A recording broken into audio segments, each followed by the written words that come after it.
Hello नमस्कार साथियों। दोस्तों, आज की इस कहानी में एक पति होता है जो अपनी पत्नी की तलवार से गर्दन पर वार कर हत्या कर देता है। हेलो नमस्कार साथियों, मैं केशव सैनी आपके सामने एक नई स्टोरी लेकर आया हूँ। साथियों, आज की जो कहानी है वो है इंदौर की।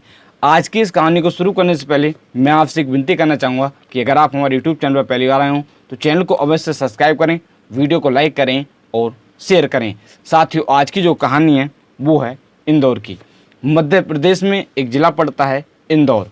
उस ज़िले में एक थाना पड़ता है हातौद और उस थाना क्षेत्र में एक गांव पड़ता है पाल काकरिया। उस गांव के रहने वाले एक व्यक्ति होते हैं जिस व्यक्ति का नाम होता है धर्मेंद्र। साथ ही धर्मेंद्र होते हैं, उनकी आयु लगभग 28 या 30 साल के करीब में होती है। साथ ही उनकी जो पत्नी होती है, उनकी पत्नी का नाम होता है पूजा, जिनकी आयु लगभग 28 या 30 साल के करीब में होती है। साथ ही उनके साथ शादी हो जाती है। शादी होने के पश्चात इनके 2 बच्चे होते हैं, जिसमें एक बच्चे की आयु 5 साल होती है और दूसरे बच्चे की आयु 7 साल होती है। साथ ही इसी तरह से जो ये होते हैं, जिसका नाम होता है धर्मेंद्र, वो ई रिक्शा चलाने का कार्य किया करते थे। साथ ही उससे जो भी पैसे कमते थे उससे अपने घर का जो खाना खर्चा होता है उसको चलाया करते थे। साथ ही उनकी जो पत्नी होती है, जिसका नाम होता है पूजा, उनका अपने गांव के एक व्यक्ति के साथ प्रेम प्रसंग चल रहा होता है। साथ ही वो अपने प्रेमी से फ़ोन के माध्यम से बात किया करते थे। एक दिन उसके जो पति होते हैं उनको इसके बारे में पता चल जाता है। साथ ही जैसे ही पता चलता है तो वो अपनी पत्नी को डांटते हैं, समझाते हैं, मगर उनकी जो पत्नी होती है वो फिर भी नहीं मानती है। इसके पश्चात भी उनका जो प्रेम प्रसंग है वो लगातार जारी रहता है। कह सकते हैं कि वो लगातार जो फ़ोन के माध्यम से जो उसका प्रेमी होता है उसके संपर्क में या उससे फ़ोन पर बात किया करते थी। साथ ही इसी तरह चलता रहता है। अब एक दिन उनकी जो पत्नी होती हैं वो अपने प्रेमी के साथ घर से चली जाती हैं। साथ ही इसके पश्चात उसके जो पति होते हैं वो एक थाना पड़ता है, उस थाने में अपनी पत्नी की गुमशुदा की रिपोर्ट दर्ज कराते हैं।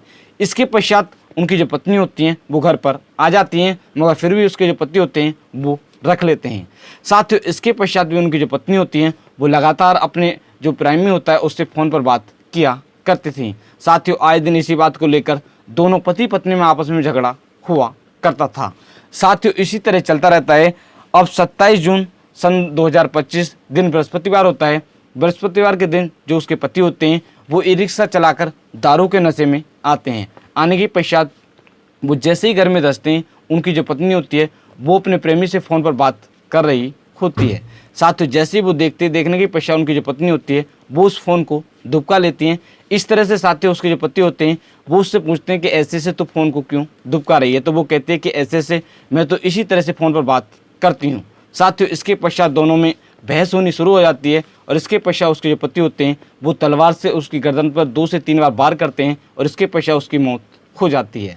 इसके पश्चात वो उसके सबको एक पोटली के माध्यम से, कह सकते हैं कि उसके सबको एक पोटली में बांध लेते हैं और इसके पश्चात वो उस पोटली को जो ये रक्षा होती है उसमें रख लेते हैं। साथ ही घर में जो खून के निशान होते हैं वो उसको कपड़ा के माध्यम से साफ करते हैं और इसके पश्चात ई रिक्शा में कुछ कंडे भरते हैं और लकड़ी भरते हैं और पेट्रोल लेकर वो जो गाँव से बाहर शमशान घाट होता है वहाँ पर ले जाते हैं। साथ ही ले जाने के पश्चात वो जो चिता होती है उसको अच्छी तरह से सजाते हैं।